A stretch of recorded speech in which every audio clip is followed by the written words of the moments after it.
What's going on YouTube? This is CDL Shorty. I'm out here with my man Mike Millions, yeah. And his beautiful, beautiful black truck. What's the name of it again? Panty Snatcher. Panty Snatcher. Panty Snatcher. Yeah. Hey, he gonna snatch some panties off with this. So tell us a little bit about the truck. I'm gonna film the front of it. I mean, it's a 389 Peterbilt. Yeah. You know, custom made. Okay. Gandy boys. You know what I'm saying? Yeah. Custom trailer. It's got the 600 Cummins in it. 600 Cummins. It's got Okay. the PDI tune, so she pounded like 750 to the ground. Ooh. Straight Hammerland. Straight hammer, brother. Ooh. You know, she triple digits for real. Goodness. Good. Where all do you run? You OTR? I just basically do like Carolina to Dallas. Oh, okay, You know, back nice. and I used to forth. live in Dallas. Oh, did you? Yeah. Yeah. I used to live in Grand Prairie. Okay, yeah, I used to stayed park. there. Really? I stayed in Grand Prairie before. I used to park my truck at that Flying J on Bonneville. Yeah, that bad mother. Yeah, that's where I used to get my hair cut at too. Okay. Yeah, shout out to Dallas. Yeah, okay. Definitely. That's what's up. I love the pipes too. Yeah, them 8-inch pipes, bro. Woo! She do her thing, man. Now I was telling a lot of people about DEF. Do you run DEF on your truck? My def is hidden behind that. Oh, behind that. Okay. So you do run DEF on your truck. Okay, cool. Because I was telling a lot of people about the DEF, you know, how it messes the truck up, a lot of emission problems and stuff like that. Have you ran into that? I haven't had no problems with that right now. Okay, nice. I mean, it's been good to us, so Nice. you know, we ain't had no problem. Nice. But you have heard about the emissions. I've heard about it. Okay, good. You know, but we run our trucks, but we don't run hard like that. Okay. We ain't gotta run hard like that. Okay, I got you. You know, I got this you. ain't the 90s, but we used to get out there and get it. You heard? Yeah. Y'all used to get it. My dad and my brother used to be out there with y'all getting it. Yeah, man. So I know what you're talking about. Definitely. What advice would you give to rookies that are getting into in the industry right now? Man, I hear so many people talking about they're gonna get them a truck and they're gonna make all this money. You know, trucking ain't like it used to be. Yes. You know what I'm saying? So the money that a lot of them coming into this business trying to make, they ain't gonna make it. That's what I be telling you. Because the reason why I asked you that, and I'm glad your answer was right on point, because I've been in this industry for a while as a driver, now an instructor, and I get a lot of students that get out and you talk to them 4, 5, 6 months down the road or a year down the road, they either not in it no more because they feel like they realize this ain't what they want to do, Right. or they not with the same company that they started with because of the pay. Right. Why do you think rookies are not getting good pay? Well, for one, they ain't trained right. You know. 2, they want to jump out there and get a truck and don't even know the business. Yes, sir. You know, you thinking that, you know, because you have all these brokers out here, all these brokers are good for you, and they're not. Yes, You know, sir. some of these brokers gonna take from you. Some of them ain't even good brokers. They don't even know how to go up there and check if the broker got a good credit score or not. Oh, and how long you been in the game? 32 years. 32 years. Keep talking. He talking that. Talk that. I'm being real. Excuse my man. language. Talk that You shit, know, OG. So if you dealing with a broker, man, you got to know everything about that broker. 'Cause Yes, sir. They will take you to the cleaners, man. Yes, sir. You know, and the thing about us, the way we run, you know, it ain't going on this truck if it ain't $3 or more. So that's what you need to run this truck. Yeah. So if a broker was watching this, you need nothing less than $3. Don't call me unless you got $3 or more to pay me to put your freight on my truck. 'Cause I'm Now- not gonna haul your freight for free. Okay, I understand. I appreciate that. Now, what do you think about people that are getting into the game that are brokers nowadays? Because us truck drivers, we always, you know, blame the brokers. But then I feel like yeah, we do blame the brokers, but also I feel like we need to bridge that gap between the trucker and the broker. We do need to bridge it, but it's hard to bridge it when you got people undercutting it. Like You know, TQL. TQL, CH Robinson, all these other little broker companies that's been around for years. You know, John Giroux, all of them, man. I mean, they're crooks. I'm gonna be honest with you. Yes, sir. You know That's what all I I'm saying? want They is in it for honesty. the money. Yes, sir. You know, I was in Maryland not too long ago, and I was offered a load to Dallas paying $1,700 From Maryland? from Maryland. Like, man, y'all now, gotta be crazy. now bro. 1,700. How much out of that 17 is going to fuel All of alone? it. All of it. From Maryland? Yeah. All of it, and then some out of my pocket. You know? It's this coming from the driver's mouth. It ain't coming from me. I'm I being want real y'all to with you. hear this. This ain't no Freightliner. This the Cadillac of the road. Yes, sir. Peterbilt. Yes, sir. Peter car. Yes. So they call it. Yes, sir. You know, but me, I'm a Kenworth man, but I like Pete's too. But see, that's the thing. The Pete's and the Kenworths hold their value. That's right. Freightliners don't. Yes, Volvos sir. don't. Yes, sir. But they're getting better fuel mileage than we are. Yes, sir. You know what I'm saying? Yes, So, sir. I mean, but it's all behind the driver. Mm-hmm. If you know how to map your ride out, Mm-hmm. you know how much fuel your truck gonna burn. Yeah. You might have a little extra left over. Yes, sir. I was telling a lot of my subscribers that if you really think about the people nowadays that are winning in trucking aren't the drivers. No. It's the people sitting in the office. Yeah. It's the brokers. Yeah. It's the dispatchers. It's the fleet owners. Mm-hmm. And we get what's trickled down. Right. You know, and health. We're Right. definitely not winning in health. Right. You know, so why do you think that is that? Why do you think that a lot of people at the top that really don't know anything about trucking are winning so much the way that they are? I mean, it's a money thing. It's a money game for them. I mean, you got a lot of CEOs sitting in there owning these companies, owning these trucks they never even driven. Yes, sir. You know what I'm saying? So, and then you got all these guys that so-called went to college and stuff sitting behind the computers. They Yes, never sir. been in one. Yeah, that's what I found out when I was out there, because one of my biggest issues was driver and dispatcher. Right. You have dispatchers that went to college, got a college degree, has never driven a truck, but want me that I need to, they go home every night, right? But I need to go take a shower, I need to rest and relax. But I got 3, maybe 4 hours left on my clock. Ain't no other truck stops up by the shipper or the receiver. So I'm gonna shut down here and then wake up early in the morning and then push it on through. Right. But then you have dispatchers that look at that and say, hey, you got 3-4 hours left on your clock. You need to run that up there. No, sir, or no, ma'am, I'm not. No, I'm not gonna do that. They don't understand what it takes to drive this truck. Just because it's 10 hours on that clock don't mean I'm gonna run all 10 hours. That's right. That's You know right. what I'm saying? So I'm gonna run till I feel like I need to stop. Yes, sir. You know, and a lot of these dispatchers push these drivers. That's why you're having so many accidents. Yes, sir. You know what I'm saying? Because these guys are sleeping. Yeah. You Yeah. know, and they trying to make these runs to make the money, man. But you're gonna get there the same time, bro. Yes, sir. Take I your say 10-hour break or whatever you're gonna do. But right. you know, don't push it just because a dispatcher trying to tell you to do this and do that. Right. And also, I feel like another reason why we have a lot of accidents, and you can tell me if I'm right, if I'm wrong, but I think a lot of companies, the mega carriers, are really not investing money in proper training. Right. They invest money in AI trucks. I don't know if you've seen Snyder, but they got like they got blindside cameras on their cameras truck. on the mirrors. Yeah. Yeah. I feel like, me personally, I feel like that's a shortcut because that's not a preventable.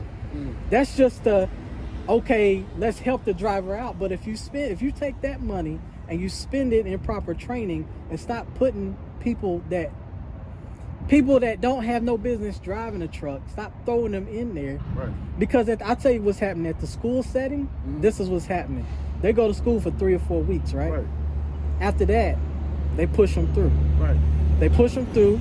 Then they get them with a trainer, right? The trainer don't care because now they're running that truck as a team. Right. Or they got 3 in there. CR England does that BS. Yeah. CR England, When I first started driving way back then, I had like two trainees with me. But I got paid for all the miles that the truck ran. Yeah. Whether I drove it or not. Yeah. You know, to train them, but I trained them properly. Yes, sir. You know what I'm saying? Yes, sir. I just didn't train them. I didn't let you go. I didn't tell them you were clear until I thought and felt like you Yes, were sir. ready to go. Yes, sir. Yeah. Yes, sir. We need more trainers like you. Yeah. We need more like you. So, take us down your truck. Let's see the trailer. You know, she dirty right now because it just went through the snow and ice. Alright. She still look good though. She still snatching panties through my city. Yeah, wait till she get clean though. But you know, Okay. she have a 310 wheelbase. Nice. 310 wheelbase, everybody. Yeah, I'm waiting on that deck plate to come in and cover Ooh, what's that gonna be? Chrome? that. No, it's gonna be black. Okay. You know, Okay. everything black on black. Oh, You know, black nice. is beautiful, black is strong. It's That's powerful. right. Black of the berry, sweet of the juice. Yeah, it is right there. Yeah, I got that SB 600 on there. Okay. That's your average reefer. Yes, sir. It does its thing, real quiet. Yes, sir. Yeah. Now I notice you ain't got no airlines right here. You got them up under the. Got them up under the truck. Nice. Running up under there. Nice. I like that. You know, I have a lot of people come to me, I need to drive that truck. They say that until they get behind the wheel of it. Why? Because of the wheelbase? Some of these places I go are so tight, bro. You got to know how to drive. Yes. You cannot be what we call steering wheel holder. Yes, sir. Trying to drive this truck. That ain't Yes, gonna sir. happen. You No. gotta tear it up. How many gears you got in there? 18. 18. Yeah. That's what I teach. You see my hand, right? I see it. That's my tattoo. Y'all see that? Yeah, that's what I teach. Yeah, that ain't no automatic. That's an 18. Yes, sir. We shift Yes, gears sir. over here. We shifting gears, baby. I Yeah. love grabbing the gear. But you know, I got my average lines, you know, your light lines, your air supply lines, and then I got lines for my trailer dumps on the back there. Nice, nice. Now, how many gallons is that reefer fuel? It's Tank. about 150. 150. Woo, that's nice. Yeah. That's I nice. filled it up about 2 weeks ago, and I'm right now at a half a tank. Half a tank. And my reefer's on starting to stop. So, I was telling them that, reefer fuel is slow to burn. yeah, it don't burn as fast. Yeah, it's slow to burn. All right. Now tell me about the spread axle. I interviewed another driver and he was telling me a little bit about it, but can you tell me about it in detail a little bit? Like why I notice a lot of owner operators that do reefer or whatnot, that y'all do have the spread axle. Yeah. What's that all I about? have what you call a 12-foot stationary spread. Okay. It don't slide. Yes, sir. It's on a 53-foot trailer. Okay. I can dump the front and I can dump the back. Nice. What we do by the dumps or whatever, if I'm in a tight spot, I can pick the back up and swing it around, and then hit the front, drop the back, and then it'll walk right on in. You know. But like I said, you got to know how to drive it, bro. Yes, sir. If you don't know how to drive it, you tear it up and you're gonna hit the other truck next to you. Yes, sir. Because when that back end come up, it's a tail swing, Yes, sir. and a lot of people don't realize that. Right. So yeah, you definitely tear something. Right. Yeah, I was telling because I did flatbed spread axle. Mine wasn't dumps; they was just standard. Yeah. And I was telling a lot of people, man, them things don't move when you try to back them up and turn. Right. Those spread axles, they don't move. They don't move at all. And then those chrome handles you see right there, that's for my fenders. Okay. We're waiting on them to come in. Gotcha. Like I said, everything on this truck was special order. Yes, sir. So we waiting on 30-inch fenders to come on because the ones that we had on there had to pull them off. You know. Yes, sir. Kind of get old and you don't want to Right. look bad. So we ordered new ones to go on there. Right. I have a flap like that one to go on the front, but we ain't got it up there yet. So. Ooh, I gotta tell you what, brother, this is a bad lady right here. Thank you, man. I saw it caught my eye, and I was like, I gotta go say something to him because this is nice. Appreciate it. This is nice right here, and to see a brother driving something like this, which makes it even more beautiful. Yeah, it's the Cadillac of the road, man. It Yes, got sir. Airbags on the front so I can raise it or drop it. On the steers. Uh-huh. Nice. So I got it sitting down on the ground right now. Nice. Okay. Definitely. All right, brother. Well, I appreciate the interview. I'm gonna get out your hair, but thank you. Anything you want to say to the people, the rookies, the brokers? Only thing I have to say is, man, I see a lot of you guys driving. I see a lot of y'all foots up on the dash with the phone in your hand. And that's a no-no out here, man. Just if you're looking to be an owner operator or whatever the case may be, really learn what's going on before you get involved in it. Yes, sir. Because this can be a life or death situation for not just you, but us too. Yes, sir. So, Yes, sir. know what you're I feel like that too. What would you want to say to a rookie that's just getting out here or not a rookie, a trainer that's about to train a rookie? What would you say? Or a company that needs to start training properly? What would you say? I would tell them, man, train them right. You know, I mean, the driver is only as good as you teach him. Yes, sir. You know, so if you get out there and you teach the driver how to drive right, not just to drive the truck, but teach him the mechanics of the truck as well. Yes, sir. Because you got a lot of guys out here can't even put on a belt. You know? Say that So, again. You can't change a belt, man. Man. You go down on the side of the road, first thing you want to do is pick up the phone and call dispatch. But as an owner operator, you can't do that because you're spending your money. And when you call dispatch as a company driver, you're going to be out there for a while. So my thing is to get out, assess the problem. If I can fix it, I'm finna fix it. Yes, I don't sir. care if I'm there 3-4 hours. My truck getting back on the road. That's right. That's right. Period. I worked there at school one time. No lie. When you put the students on the range to learn how to back up, you gotta do the straight back, you all set united, right? On the straight back, they were actually telling students, don't look at that passenger mirror. Crazy. You gotta watch both mirrors. You gotta know where your trailer's at all times. I was the only instructor that fought them on that, Yeah. and would you believe they tried to write me up over that? That's crazy, man. They ain't teaching them how to drive. You know, and stop listening to a lot of these people on on YouTube and all these TikToks and stuff talking about they making all this money. Come on, talk to me. They Preach. just getting your money, man. Preach. You know, because I've been out here 32 years. That girl that's on there talking about she make millions of dollars, I want to see it. Show me some studs, man. Preach. You know, show me some studs, because we've done it all. You know what? I was. All right, I gotta be careful what I'm about to say. There was a person on TikTok. I'm not gonna say the person's name, but they were basically saying what you just said, right? I have a lot of students that come to the school and they get their feelings hurt because they're not making this money that this person said they was gonna make. So I reached out to that person. That person got mad at me and won't talk to me no more. But I'm just like, yo, I'm like, and it's a good person, like they are really in the trucking industry. But then this person actually made a video about 4 or 5 months after that, explaining, okay guys, I am making this kind of money, but I'm only going from Charlotte to Columbia or something. You know, they're only doing like little short runs. Even on short runs, what the most you're gonna make on the short run is $300-400. Preach. You know what I'm saying? Preach. That's all you're gonna make, but you gotta factor in your fuel. You don't spend money on fuel. So if you're going from Charlotte to Atlanta, the most it's gonna pay you is $400 or $500. Preach. So you're gonna spend about $200 just to go down there. Preach. You know, so they ain't making that much money, man.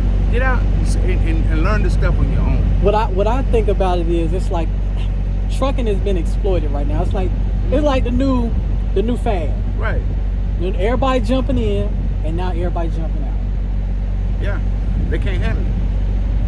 But like I said, we've been out here for a minute, so you know, this is our way of life. Now the new thing is, you got people buying trucks. Yeah. Ain't got no CDL. Right. And they putting other people in the truck. Yeah. Same as these big companies. But you putting people in the truck that don't know nothing about a truck. Say that again. You putting people in the truck that don't know nothing about a truck. Come on, man. You know? Come on, man. You know, and then you buying these automatics, so yeah. Anybody can drive an automatic. That's right. But you know how many trucks I backed up in to these shippers that the guys couldn't back in their doors? Too many. You know, I was telling my wife, there's this guy that I follow on YouTube, very nice guy and everything. He bought some trucks, got some people in there. He said, and I quote, see, the thing about me is, I'm the driver at the end of the day. Right. I care about this industry as a driver. Right. And as somebody that's teaching drivers. So when you shit on the drivers, I take offense to that. Yeah. So he actually got on this big platform and said, yeah, man, I found this this contract. This was my first year making 7 figures. I found this contract. It was going from blah, blah to blah, blah, which was only like 2.5 hours up the road. Right. He did so good on it one day, they actually granted him the contract for the next 2 or 3 years. Right. He said he picked up the phone and told all his drivers, hey, if any one of y'all late, y'all fired. Why you treat drivers like that? Why you treat drivers? But I did my research, and he actually does take care of his drivers, but when he got the chance to be on a big platform, he shitted on us. He shitted on us. Well, you know what? Drivers got a solution for that. What's that? Piss us off. I can strip your truck, bro. You know, I can cost you some money. Yeah. Don't do that. Yeah. A lot of these drivers is ignorant. Right. And they will do that. Right. But, you know, unfortunately, I'm glad to be with folks that care about me. Yes, sir. Yes, sir. And I feel like he cares about his drivers, too. I just feel like he took that moment and just got a little bit too cocky. Yeah, I mean, you're going to get people that's like that, especially when they start making money, if they're making money, or have a chance to be seen. Yes, sir. They're going to act that way. Yeah. You know? Yeah, because I'm all about the driver at the end of the day. Yeah. Like, because if it wasn't for us, you couldn't have got that contract. Yeah. And then if it wasn't for you, we wouldn't have been able to run that contract. So we both need to coexist together. Right.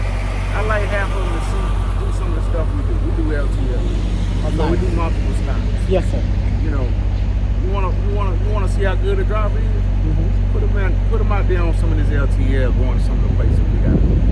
Yeah. You gonna see. I pull up in places be like, and I'm looking at it like, and I look at my truck and I look at this place. But that's the first thing I do when I get somewhere. I get out my truck and I go and look to see what I gotta do. I was telling him you gotta be kind of a geometry magicianist in your mind sometimes. Man, you do. So you gotta keep it together. You gotta be able to keep it together So, what do you? One last question, then I'm gonna let you go. What you think about lease purchase? People out there doing lease purchase. I mean, if you want to spend $425 a week for a truck and pay insurance every week for a truck, so be it. You know, in the early days when lease purchase started, I had friends that did pretty good with it, but they got down to that balloon note. That's the kicker. And they sold the truck. I tell a lot of people that's the kicker. You know, so JB, not to cut you off, JB Hunt had a deal once upon a time where you could buy the truck for $1 at the end. Yeah, but them days is gone. It's gone. They don't listen to me. I try to tell them. If you're gonna get you a truck, save your money, learn the business, and buy your own truck. Yes, sir. Don't do that lease shit with nobody. Yes, sir. Because at the end of the day, bro, you ain't never own it. Nope. Never. Nope. But some of them, I like some of them mindset because some of them will do the lease just to stack the money, then get out and go buy their own. Because you know, lease purchase is more money. Yeah. That's how companies really are robbing these new drivers nowadays. Yeah. Because if you look at it, a lot of new drivers are getting a lease purchase, and I'm like, why?